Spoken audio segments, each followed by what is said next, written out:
Hello viewers, welcome to iDream media, welcome to talk show with Harshini. All eyes on Rafah.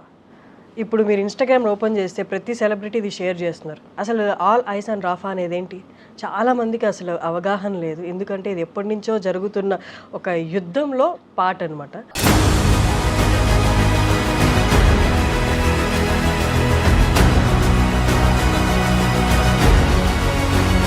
So దీని గురించి తెలుసుకోవాలంటే దాంట్లో నిపుణులైన డాక్టర్ రమేష్ కన్నెగంటి గారు వాళ్ళు మనతో ఉన్నారు. He's founder director of centre for human security studies. నమస్తే. నమస్తే. ఎలా ఉన్నారు?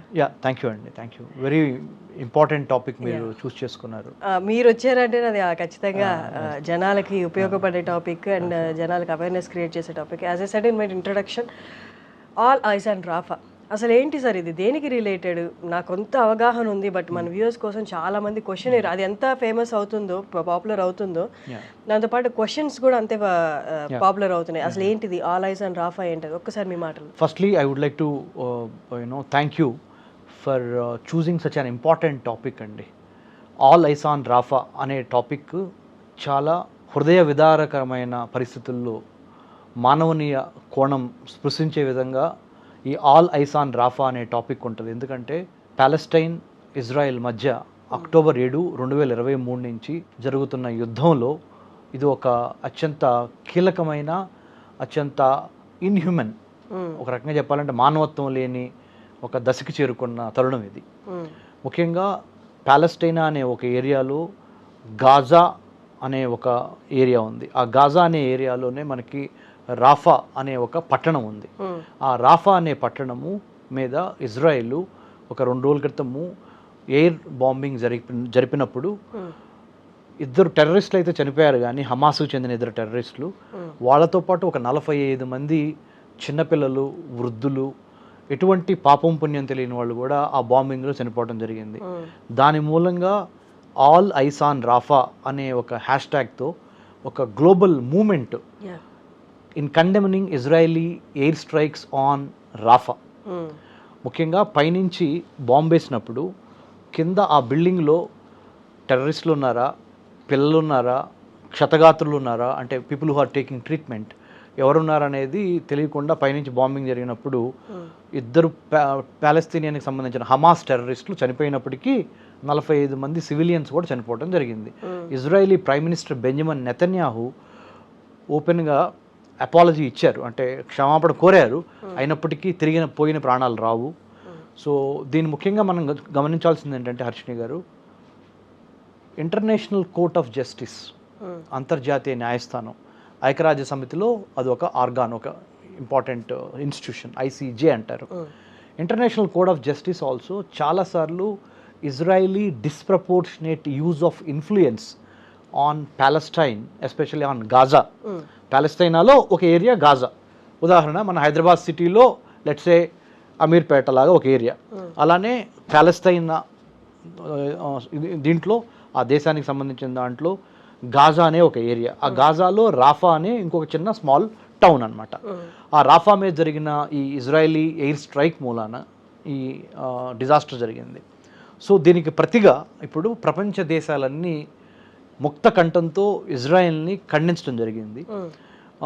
ముఖ్యంగా శిశువులు, మహిళలు, వృద్ధులు ఈ బాంబింగ్లో ప్రాణాలు కోల్పోవటం, కాళ్ళు చేతులు పోగొట్టుకోవటం, అంటే it's like a war like scenario ఉందండి. సో దీన్ని ఆపాలి. యాక్చువల్లీ మనం అక్టోబర్ 7th స్టార్ట్ అయిందని చెప్పాం కదా, అంటే 2023లో హమాస్కి ఇజ్రాయెల్కి ఏంటి సార్ ప్రాబ్లం? ఏంటి ఇజ్రాయలైట్స్కి హమాస్ అనే టెర్రరిస్ట్ గ్రూప్ తోటి ప్రాబ్లం ఏంటి? వాళ్ళని ఎందుకు చంపాలనుకున్నారు? వాళ్ళు ఎంతమంది ఉన్నారు? ఇప్పుడు దాకా ఎంతమందిని ఇజ్రాయలైట్ చంపగలిగింది? మరియు ఇజ్రాయెల్ అనేది మధ్యప్రాచ్యం, మిడిల్ ఈస్ట్ అంటారండి. మిడిల్ ఈస్ట్లో ఒక కంట్రీ, ఒక దేశంగా ఏర్పడాలంటే హర్షిని గారు 4 ఇంపార్టెంట్ కోణాలు ఉండాలి, లేదా ఎలిమెంట్స్ ఉండాలి. అప్పుడు దాని దేశం అంటాం. సార్వభౌమాధికార దేశం ఎప్పుడు అంటాం అంటే మనము ప్రజలు ఉండాలి, ప్రభుత్వం ఉండాలి, ప్రదేశం ఉండాలి, సార్వభౌమాధికారం ఉండాలి. Let me put it in English for the viewers sake also. You should have a defined territory, you should have a government, obviously you should have people, and you should have sovereignty.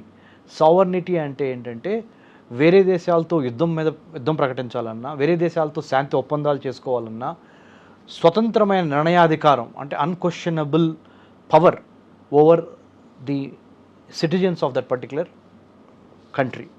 So ఈ 4 ఉన్నప్పుడే అది దేశంగా పరిగణించబడుతుంది.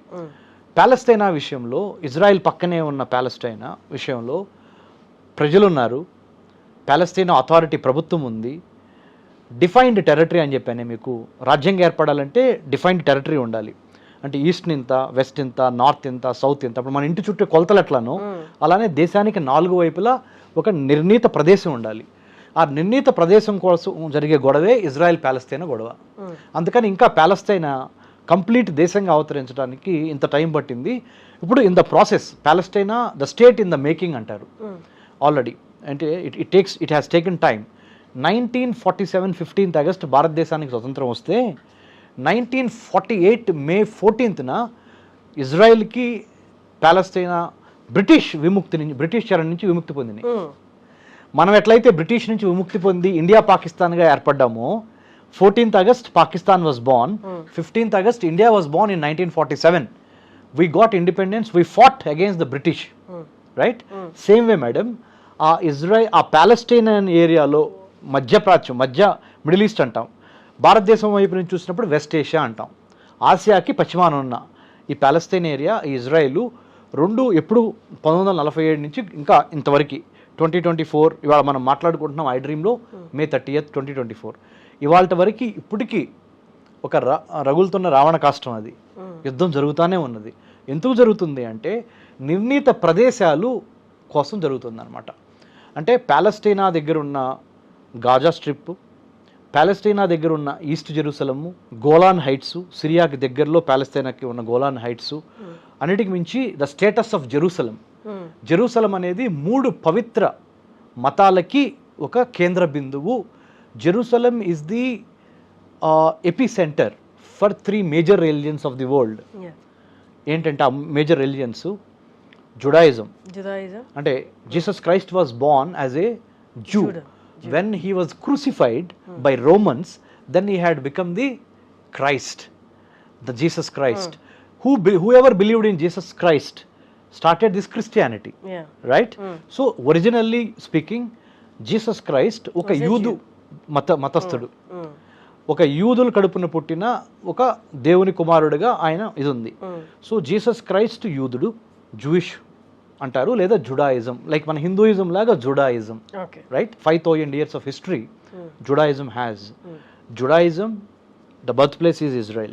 Islam, Prophet Muhammad also had roots in Makkah, Medina in Saudi, but also he happened to ascend to heaven. ఎవరు? Prophet Muhammad ఇక్కడ మన Jerusalem నుంచి. So అదొక ఇది ఉందన్నమాట. అలక్సా మాస్క్ ఉంది, the 3rd holiest Muslim mosque in the world, next to Makkah, Medina in Saudi Arabia, is in Palestine area, Al-Aqsa Mosque. Okay, అందుకని this has become very important to Muslims all over the globe. So 2 religions చెప్పాను, Judaism చెప్పాను, ఇస్లాం చెప్పాను, మూడోది Christianity. So ఈ 3 మతాలకి నిలయము Jerusalem. ఆ Jerusalem కోసం కూడా ఇజ్రాయెల్కి ప్యాలెస్తైన్కి మధ్య గొడవ. సో ఇజ్రాయెల్ ప్యాలెస్తైనా ఎందుకు వైరంలో ఉన్నవి, ఎందుకు కాన్ఫ్లిక్ట్లో ఉన్నవి, ఎందుకు ఘర్షణ పడుతున్నవి అంటే నెంబర్ 1, నిర్ణీత ప్రదేశము, డిఫైన్డ్ టెరిటరీ లేకపోవటం వలన. ఇది మీది, ఇది మాది, ఇక్కడ మా పూర్వీకులు జన్మించారు, ఇక్కడ మా పూర్వీకులు జన్మించారని వీళ్ళు ఎవరు? ఇస్లాం. ఇక్కడ మా పూర్వీకులు జన్మించారని Judaism, right? So the war between, అంటే clash of religions. Samuel P Huntington ఇదివరకు ఎప్పుడో చెప్పారు క్లాష్ ఆఫ్ రిలిజియన్స్ అనేది జరుగుతుందనేది, రైట్? సో యాక్చువల్గా క్లాష్ ఆఫ్ సివిలైజేషన్స్ ఇంకో రకంగా చెప్పాలంటే. Samuel P Huntington famous professor from United States has opined that clash of civilizations అంటే 2 నాగరికతల మధ్య జరిగే ఒక ఘర్షణ, 2 మతాల మధ్య జరిగే ఘర్షణ ఇజ్రాయెల్ ప్యాలెస్టైన్. ప్రదేశం కోసం జరిగే, అంటే ప్లేస్, టెరిటరీ కోసం జరిగే ఘర్షణ ఇజ్రాయెల్ ప్యాలెస్టైన్ గొడవ. సో ఇప్పుడు ఆ కంటెన్షియస్ ప్లేసెస్ ఏంటి అనేది మన ప్రేక్షకులకు తెలియాలి. అంటే ఏ ప్రాంతాల కోసం ఇజ్రాయెల్ ప్యాలెస్తైనా గొడవ పడుతున్నవి. ఇందాక చెప్పినట్టుగా గోలన్ హైట్స్ అనే ఒక area,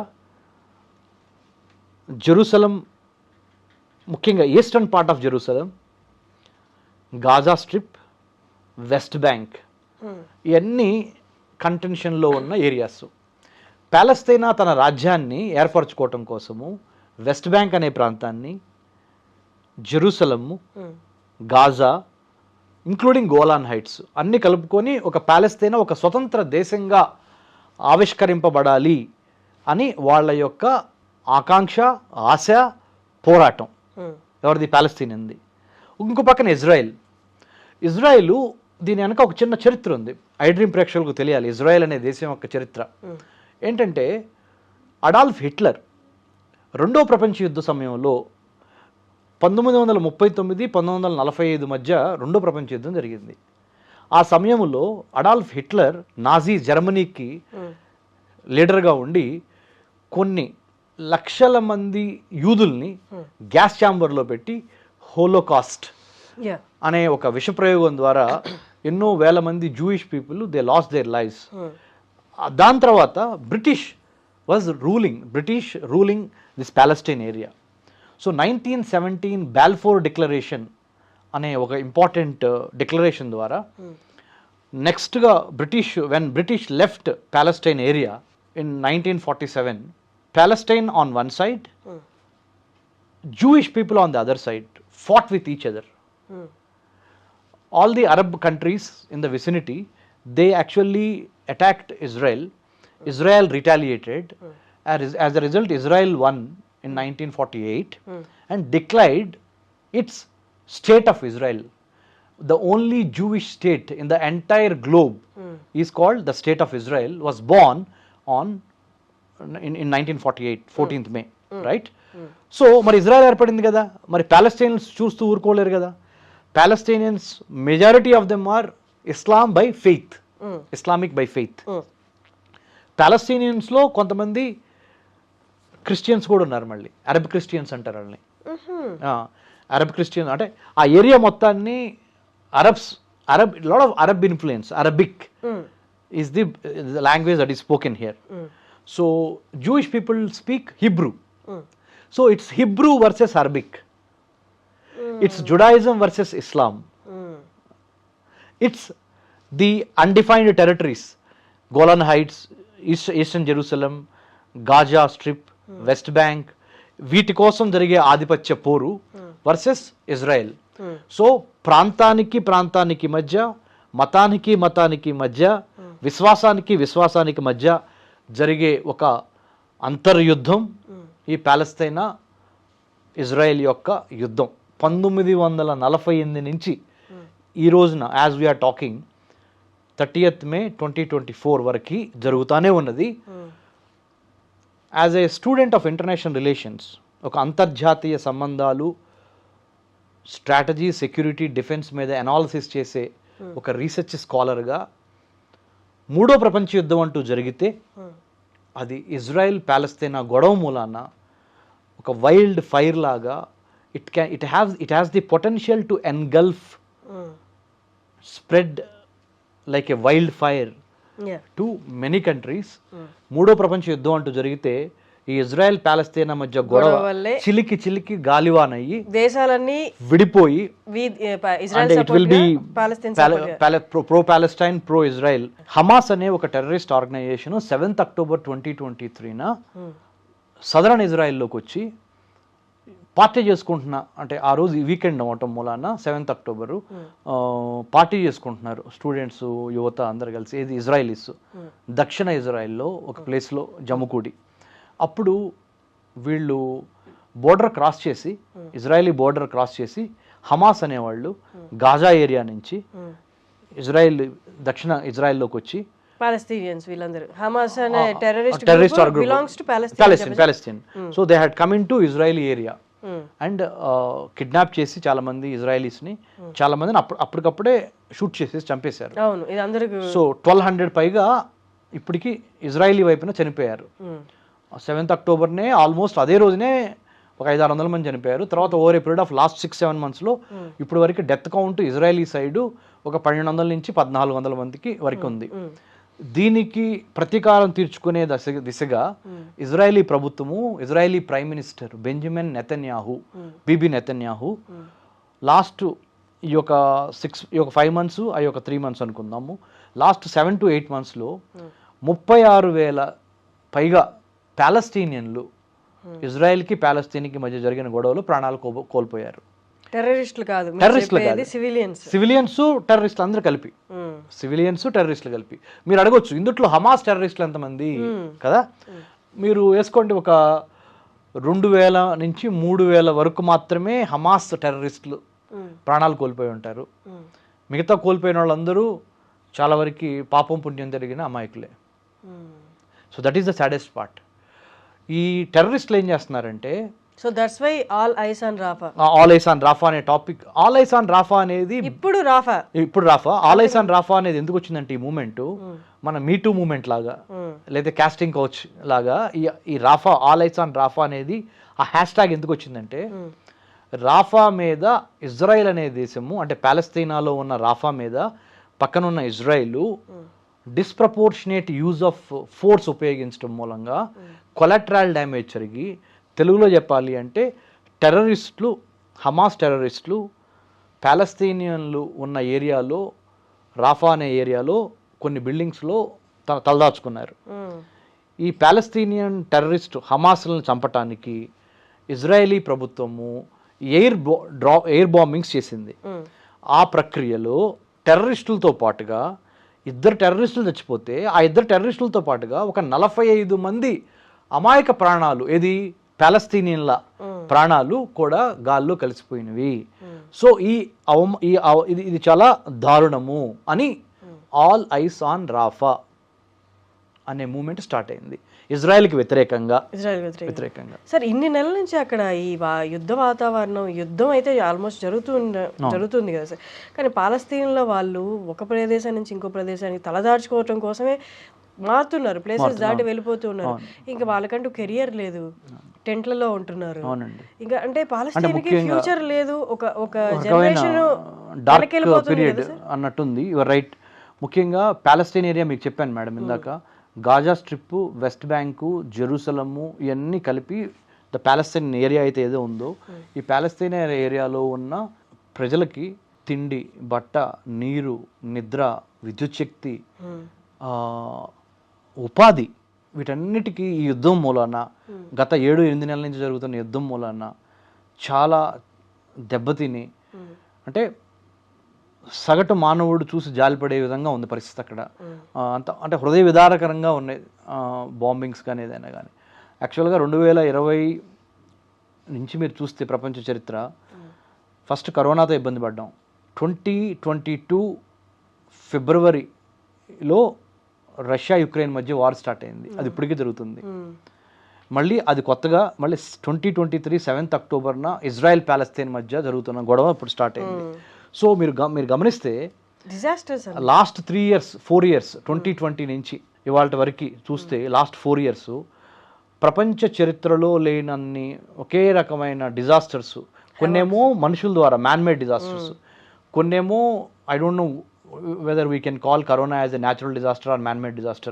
Investigations have to reveal.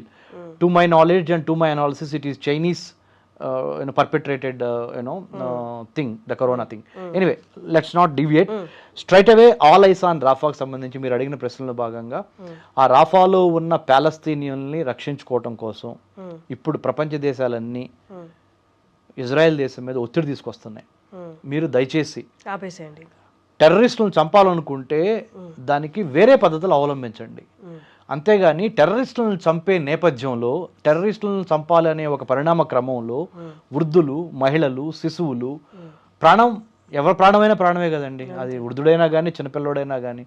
So మీరు ఇట్లా విచక్షణారహితంగా బాంబులేసి టెర్రరిస్టులను చంపాలని, హమాస్ టెర్రరిస్టులను చంపాలనే ఉద్దేశంతో నార్మల్ పీపుల్ను కూడా, సిటిజన్స్ను కూడా చంపటం, సామాన్య ప్రజానీకం యొక్క ప్రాణాలు తీసుకోవటం అనేది ఎంతవరకు సహేతుకము అని ఇజ్రాయెల్ని ప్రపంచ దేశాలు ప్రశ్నిస్తున్నాయి వాళ్ళ.